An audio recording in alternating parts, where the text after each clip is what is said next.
জিনাতুল হায়াতিদ দুনিয়া, সন্তান আর সম্পদ এটা দুনিয়ার জীবনের সৌন্দর্য। ছোট ছেলে মেয়েরা সোনামণিরা না থাকলে পৃথিবীতে কোনো সৌন্দর্য থাকতো? স্বামী স্ত্রীর ভালোবাসা কয় বছর? রং ধরা যৌবন জং ধরে শেষ। 1-2 বছর পরে আর আগের ওই মাতলামিটা থাকে না, ওই ভালোবাসাটা থাকে না। এরপরে ভালোবাসাটা হয় ছেলে মেয়েদের কারণে, ঠিক কিনা? ঘরে গেলে আব্বু আব্বু ডাকে, আম্মা আম্মু ডাকে, ছোটাছুটি করে, দৌড়াদৌড়ি করে, কান্নাকাটি করে, রাগ করে বসে থাকে, রাগ ভাঙাতে হয়, এটাই মজা, ঠিক কিনা? এজন্য আল্লাহ বলেছেন জিনাতুল হায়াতিদ দুনিয়া। ছেলে মেয়েরা, সন্তান সন্ততি হচ্ছে দুনিয়ার জীবনের সম্পদ, দুনিয়ার জীবনের সৌন্দর্য। এক আয়াতে বললেন জিনা, আবার আরেক আয়াতে বললেন ফিতনা। ইন্নামা আমওয়ালুকুম ওয়া আওলাদুকুম ফিতনা। তোমাদের সম্পদ, তোমাদের ছেলে মেয়েগুলো যেমনি সৌন্দর্য, আবার অন দা আদার হ্যান্ড তারা তোমাদের জন্য ফিতনা। কারণ এই সন্তানের মুখে খাবার তুলে দেওয়ার জন্য অনেক বাবা আরাম পন্থায় উপার্জন করে, এরকম আছে না নাই? তাহলে ওই সন্তান শুধু জিনা না, ওই সন্তান ফিতনা। এই সন্তানের কারণে বাবা দুনিয়ায় ফিতনায় পড়ে গিয়েছে, ফিতনায় জড়িয়েছে। আবার আরেক আয়াতে আল্লাহ বললেন আদুওয়া। কখনো কখনো সন্তান সন্ততি এগুলো হয়ে যায় শত্রু, বাবা মায়ের জন্য শত্রু। অনেক বাবা আছে ছেলের জন্য জাহান্নামে যাবে, আছে না নাই? অনেক ছেলে আছে বাবার জন্য জাহান্নামে যাবে। কিয়ামতের দিন বাবা ছেলেরে পরিচয় দিবে না, ছেলে বাবারে পরিচয় দিবে না, একে অপরের শত্রু হয়ে যাবে, ঠিক কিনা? কারণ দিনটা বড্ড ভয়ঙ্কর, কেউ কাউরে চিনবে না। সেদিন হবে 50,000 বছরের সমান একটা দিন। সবার মুখে একটাই চিৎকার, ইয়া নাফসি ইয়া নাফসি। আকাশের জলজলে সূর্যটা অনেক দূরে, তারপরেও তাকাতে কত সমস্যা হয়। অনেকেই ভাবে আছেন সেই সূর্যটা, তেজদীপ্ত সূর্যটা কিয়ামতের মাঠে মাথার একেবারে কাছাকাছি চলে আসবে। সূর্যের প্রচন্ড তাপে মাথার মগজগুলো গলে গলে নাকের ছিদ্র আর কানের ছিদ্র দিয়ে বেয়ে বেয়ে পড়বে। হুফাতান উরাতান মুশাতান গুরলা। পায়ে দেওয়ার মতো কারো জুতা থাকবে না। আজকে যে বাটা জুতা পরে আসছেন, অ্যাপেক্সের জুতা, কিয়ামতের দিন জুতা থাকবে পায়ে? গায়ে জামা থাকবে না। Everyone will stand up as naked. There is no dress, no costume, no garment in their body. দেহে কোনো পোশাক নাই, পেটে খাবার নাই, পায়ে জুতা নাই, সূর্যটা মাথার কাছে, তৃষ্ণায় জিহ্বাটা বের হয়ে নাভি পর্যন্ত ঝুলতে থাকবে। সবাই বলবে আল্লাহ আমারে বাঁচাও, আমারে বাঁচাও। ওই দিন বাবা ছেলেরে চিনবে না, ছেলে বাবারে চিনবে না। অনেক বাবা ছেলের কারণে জাহান্নামী হবে, অনেক ছেলে বাবার কারণে জাহান্নামী হবে। তাহলে তখন বাবা ছেলের শত্রু হয়ে যাবে, ঠিক কিনা? তাহলে কোরআন সাধারণত বলল কিছু কিছু জিনিসের প্রতি মানুষের আকাঙ্ক্ষা জনমভর। এর মধ্যে অন্যতম হলো সন্তান সন্ততি। এই সন্তান কখনো হয়ে যায় জিনা মানে সৌন্দর্য, আবার এই সন্তান কখনো হয়ে যায় ফিতনা মানে পরীক্ষা, আবার এই সন্তান কখনো হয়ে যায় আদুয়া মানে শত্রু, ঠিক কিনা? আমাদের সন্তানরা যেন আমাদের জন্য পরীক্ষাও না হয়, শত্রুও না হয়। আমাদের সন্তান যেন আমাদের চক্ষু শীতলের কারণ হয়, ঠিক কিনা? এজন্য আল্লাহ মুমিনদেরকে শিখিয়ে দিয়েছে, দোয়া করো, আল্লাহর কাছে চাও যে আল্লাহ আমাকে এমন সন্তান দেন, আমাকে এমন স্ত্রী দেন যাদের দিকে তাকালে আমার চোখ জুড়িয়ে যাবে। আল্লাহ বললেন তোমরা আমার কাছে চাও, আর পর রব্বানা হাব লানা মিন আজওয়াজিনা ওয়া যুররিয়াতিনা কুররাতা আ'য়ুন ওয়াজআলনা লিল মুত্তাকিনা ইমামা। ও আমাদের রব, আমাদেরকে এমন স্ত্রী দান করেন, এমন সন্তান দান করেন যে স্ত্রীদের দিকে তাকালে, যে সন্তানের দিকে তাকালে আমাদের হৃদয়টারে জুড়িয়ে দিবে কে? এরকম স্ত্রী, এরকম সন্তান আমরা চাই কি চাই না? ঘরে ঢোকার পরে স্ত্রীর দিকে তাকালে কলিজা ঠান্ডা হয়ে যায়, সন্তানের দিকে তাকালে হৃদয়টা জুড়িয়ে যায়। এরকম সন্তান আমরা চাই না? কথা বলতে হবে, চাই কি চাই না? এরকম সন্তান কেমন করে আপনারা গঠন করবেন, কেমন করে সন্তানকে মানুষের মতো মানুষ বানাতে হয়, এ নিয়ে কিছু কথা আজকে আমরা শুনবো। মনোযোগ আছে? কষ্ট হচ্ছে না তো? আমি যতক্ষণ আছি ততক্ষণ থাকবেন? কারা কারা?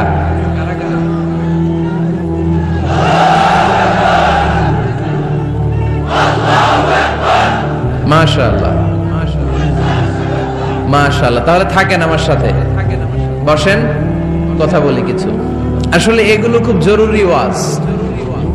করে ফ্যামিলি ঠিক করবেন, কি করে দাম্পত্য জীবনটাকে সুখময় করবেন, কি করে সমাজটাকে ভারসাম্যপূর্ণ করবেন, কি করে ছেলে মেয়েদেরকে মানুষের মতো মানুষ করবেন, এগুলো জানার দরকার আছে না নাই? এর কারণ আমি প্রায় বলি, খেয়াল করে শুনেন, খুব জরুরি কথা, এদিক সেদিক তাকানো যাবে না, সময় কম।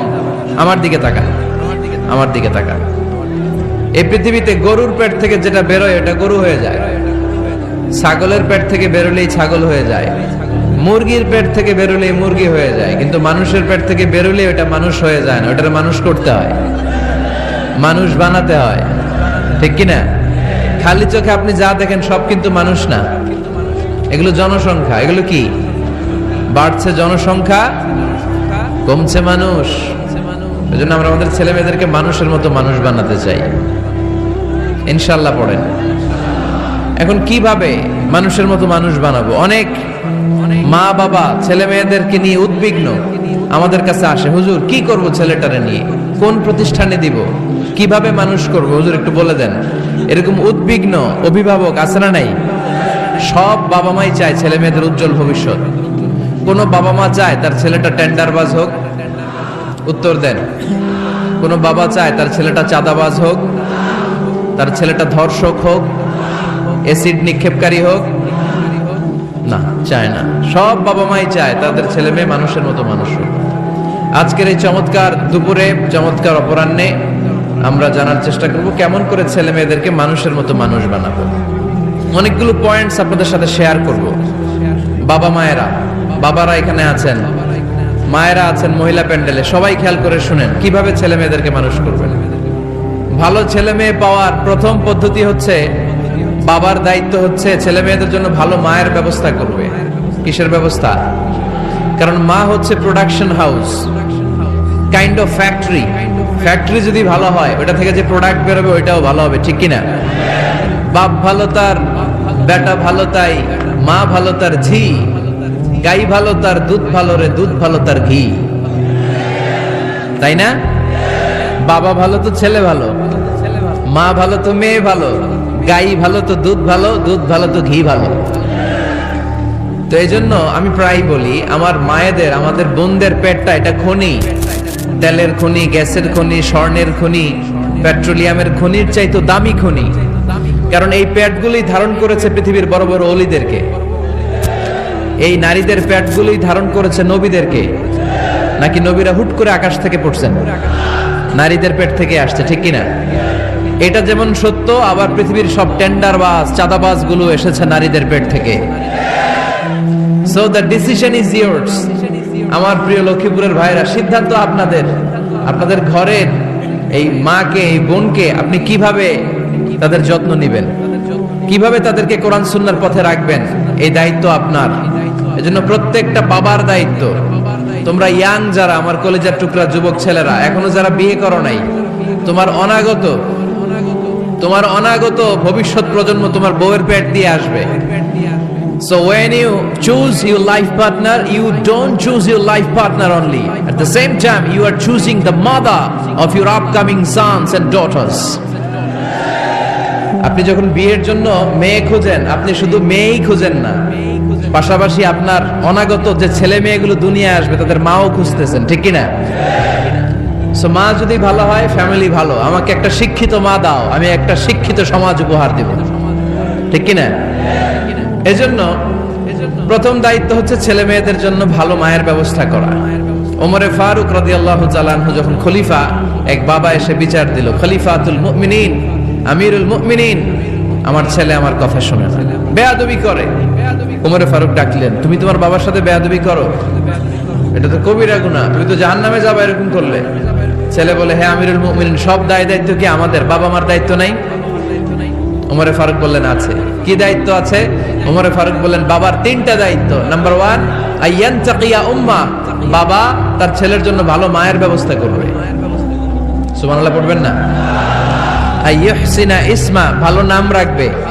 আইয়ুআল্লিমাহুল কিতাব, কোরআন শিক্ষা দিবে। এবার ছেলে বলে, শোনেন, আমার আব্বাই তিনটার একটাও করে নাই, তিনটার একটাও করে নাই, আর বিচার দিতে আসছে আমার নামে। আমার মা হচ্ছে এক জাঞ্জি, নর্তকী নারী, এক অগ্নি উপাসকের কাছে ছিল, আদব আখলাক ভদ্রতা সভ্যতা কিচ্ছু জানে না। আমার মা আমার জীবনে কিছুই ভালো কিছু শিখায় নাই। নাম্বার 2, আমার নাম রাখছে সাম্মানি জুলা ইয়ানি খানফাসা, আমার নাম রাখছে সামসিকা। নাম কি? এটা একটা নাম হইলো? ওয়ালাম ইউআল্লিমনি হারফাম মিন কিতাবিল্লাহ, আল্লাহর কিতাবের একটা অক্ষর আমার শিখায় নাই। ওমর ফারুক এবার রেগে গেলেন, বাবার ঘাড়ে ধরলেন, তুই বেটা বিচার দিতে আসছিস ছেলেরে নিয়ে, এখন তোর বিচার হবে আগে। এক নম্বর দায়িত্ব, ছেলে মেয়েদের জন্য ভালো মায়ের ব্যবস্থা করতে হবে। কিসের ব্যবস্থা? মা ভালো তো সন্তান ভালো, মা ভালো তো, এটা কি বুঝতে পারছেন? নাম্বার 2, ভালো মায়ের ব্যবস্থা করলেন। এবার দাম্পত্য জীবন শুরু করলেন। এবার আপনারা আল্লাহর কাছে নেককার সন্তান চাইবেন। সন্তান দেওয়ার মালিক কে? আল্লাহর কাছে দোয়া করবেন, রব্বিলা তাযারনি ফারদাও ওয়া আনতা খায়রুল ওয়ারিসিন। এটা নবীদের দোয়া। পারেন না দোয়াটা? সবাই পড়েন আমার সাথে, রব্বিলা তাযারনি ফারদাও ওয়া আনতা খায়রুল ওয়ারিসিন। এর মানে হলো, আল্লাহ আপনি আমারে নিঃসন্তান বানিয়ে দুনিয়ায় রাখবেন না, আপনি তো উত্তম উত্তরাধিকার তৈরিকারী, আপনি উত্তম সন্তান দানকারী, ঠিক কিনা? আল্লাহ তাআলা সন্তান দেন, এজন্য আপনি দোয়া করবেন, এই দোয়াগুলো পড়বেন। রব্বি হাবলি মিনাস সালিহিন, আমার সাথে সাথে আওয়াজ করে পড়েন, রব্বি হাবলি মিনাস সালিহিন। কেউ বাদ যাবেন না, আওয়াজ করে সবাই পড়ুন, রব্বি হাবলি মিনাস সালিহিন। এর অর্থ হচ্ছে, হে আল্লাহ আপনি আমাকে নেককার সন্তান দান করেন। আওয়াজ করে পড়েন আমিন। নেককার স্ত্রী, নেককার সন্তান আল্লাহর কাছে চাইতে হয় ভাইয়েরা, না চাইলে পাওয়া যায়। তাহলে 1 নম্বরে ভালো মায়ের ব্যবস্থা করলাম সন্তানের জন্য। 2 নম্বরে আমরা আল্লাহর কাছে দোয়া করলাম। 3 নম্বরে আল্লাহ দোয়ায় সাড়া দিলেন। আল্লাহ ছেলে বা মেয়ে কিছু একটা দিলেন, তখন শুকরিয়া করবেন কার? নাকি না শুকরিয়া করবেন? অনেকে ছেলে পছন্দ করে, মেয়ে পছন্দ করে না, আছে না নাই? আলহামদুলিল্লাহ এখানে এরকম কেউ নাই। এই আছে, তুমি জানলা কেমন? নাই, আমি বাঁচায় দেওয়ার জন্য বললাম নাই, এরপর এরা কয় আছে। যদি কেউ থেকেও থাকে, চেঞ্জ ইউর মাইন্ড, আপনার মাইন্ডটা চেঞ্জ করেন। ছেলে হোক মেয়ে হোক, শুকরিয়া করবেন কার? কারণ পৃথিবীর এই যে বড় বড় বিজ্ঞানীরা মাইক বানাতে পারে, মোবাইল বানাতে পারে, কম্পিউটার বানাতে পারে, রকেট বানাতে পারে, জেট প্লেন বানাতে পারে, হেলিকপ্টার বানাতে পারে, কিন্তু পৃথিবীর সব বিজ্ঞানীরা মিলে একটা বাচ্চা বানাতে পারবে? একটা সন্তান বানাতে পারবে? আর্টিফিশিয়াল মাঝে মাঝে রোবট বানায়। একটা রোবট আসছিল আমাদের দেশে, সোফিয়া নামে, মনে আছে? এরকম আরো ডেভেলপড রোবট তারা বানিয়েছে, কিন্তু এগুলো কাজ করে না। এদিকে যাইতে গেলে মাঝে মাঝে ওদিকে চলে যায়।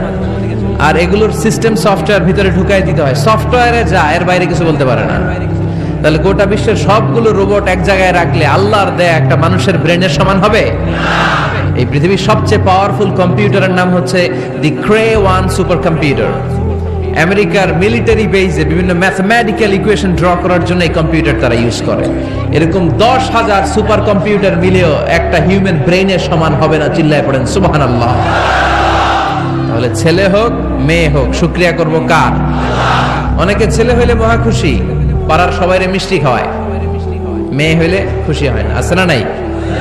এরকম করবেন না, কারণ আপনার হাতেও নাই, আপনার বউয়ের হাতেও নাই। কার হাতে? তো যেটা আল্লাহর হাতে, এটা নিয়ে আপনারা তো টেনশন কেন? আল্লাহর হাতে ছেড়ে দেন না। আবার অনেকে টানা ছেলে হইতেছে 1 2 3 4, খালি দোয়া করে আল্লাহ একটা মেয়ে দাও, মেয়ে দাও। 5মবারে হইছে আবার ছেলে, আছে? আবার অনেকের টানা মেয়ে হইতেছে 5টা মেয়ে, খালি দোয়া করে আল্লাহ একটা ছেলে দাও। 6ঠবারও হইছে মেয়ে। এটা আমার হাতেও নাই, আপনার হাতেও নাই, ডাক্তারের হাতেও নাই। কার হাতে? যারটা যার হাতে, হের হাতে ছেড়ে দেন। পারবেন নাকি না শুকরি করবেন? আল্লাহ বলে খবরদার, দুনিয়ার সবাই অনেক কিছু বানাতে পারে, অনেক কিছু তৈরি করতে পারে, কিন্তু একটা সন্তান দিতে পারে না। তুমি 6টা ছেলে পাওয়ার কারণে না শুকরি করো, মেয়ের জন্য আমার বিরুদ্ধে কথা বলো। এমন অনেক দম্পতি আছে 20 বছর কেঁদে কেঁদে জীবনটারে শেষ করে দিল। আমি এমন পরীক্ষায় ফেলেছি, একটা সন্তানও তাদের দেই নাই। আল্লাহ অনেকের কিছু দেন নাই। ছেলে দেয় কে? সবাই বলতে হবে, ছেলে দেয় কে? মেয়ে দেয় কে? ছেলে মেয়ে দুইটাই দেয় কে? আবার কাউরে ছেলেও দেন না, মেয়েও দেন না। তিনি কে? এজন্য তিনি বললেন ইয়াহাবু লিমান ইয়াশাউ ইনাসান ওয়া ইয়াহাবু লিমান ইয়াশাউ যুকুর আও ইউযাওয়িজুহুম যুকরানান ওয়া ইনাসা ওয়া ইয়াজআলু মান ইয়াশাউ আকিমা ইন্নাহু আলিমুন কাদির। পড়েন সুবহানাল্লাহ। আল্লাহ রেখে বললেন আমি এমন এক সত্তা, আমি যারে চাই তারে ছেলে দেই, যারে চাই তারে মেয়ে দেই, যারে চাই তারে ছেলেও দেই মেয়েও দেই। আমি এমন এক সত্তা, যারে চাই না তারে ছেলেও দেই না মেয়েও দেই না। তিনি কে? তিনি দেন। এজন্য শুকরিয়া করবেন কার? তিনটা চলে গেল, ছেলে হোক মেয়ে হোক, শুকরিয়া করুন। 4 নাম্বার, ছেলে দেখ মেয়ে দেখ, সন্তান হওয়ার সাথে সাথেই ছেলের কানে বা মেয়ের কানে আজান দিতে হবে। কে দিতে হবে? আজান দিতে হবে। দেন না আপনারা? দিবেন নাকি ইমাম সাহেব হুজুর আসবে তারপরে দিবে বসে থাকেন? খতিব সাহেব হুজুর না আসলে তার আজান দেওয়া যাবে না, বড় হুজুর না আসলে তার দেওয়া যাবে না, এরকম না। মুসনাদে আহমদ ইবনে হাম্বলের হাদিস, ফাতেমা রাদিয়াল্লাহু তাআলা আনহার প্রথম সন্তান ইমাম হাসান রাদিয়াল্লাহু তাআলা আনহু, আল্লাহ রাসূলের নাতি ইমাম হাসান যখন জন্মগ্রহণ করলো, বিশ্বনবী নিজে এসে হাসানকে কোলে নিয়ে হাসানের কানের সামনে আজান দিয়েছেন। আযানা রাসূলুল্লাহ সাল্লাল্লাহু আলাইহি ওয়াসাল্লাম আলা উযুনাইল হাসান হিনামা ওয়ালাদাতহু ফাতিমা বিসসালাহ। বিশ্বনবী নিজে আজান দিয়েছেন। আজান দিতে পারেন আপনারা? পারেন না সবাই? আল্লাহু আকবার, আল্লাহু আকবার, আল্লাহু আকবার, আল্লাহু আকবার। পারেন না আজান দিতে? নিজের ছেলের কানের সামনে নিজে আজান দিবে। যদি নানা হয়ে থাকেন, নানা নাতির কানের সামনে যে নানাই আজান দিবে, চাচা যে ভাতিজার কানে আজান দিবে। আজানের জন্য বসে থাকা লাগবে? আমরা প্রত্যেকে আজান পারি কি পারি না? তো কেন আজান দিব বাচ্চার কানে? দুইটা সিগনিফিকেন্স। নাম্বার 1, যদিও বাচ্চার আমল নামা শুরু হয় না,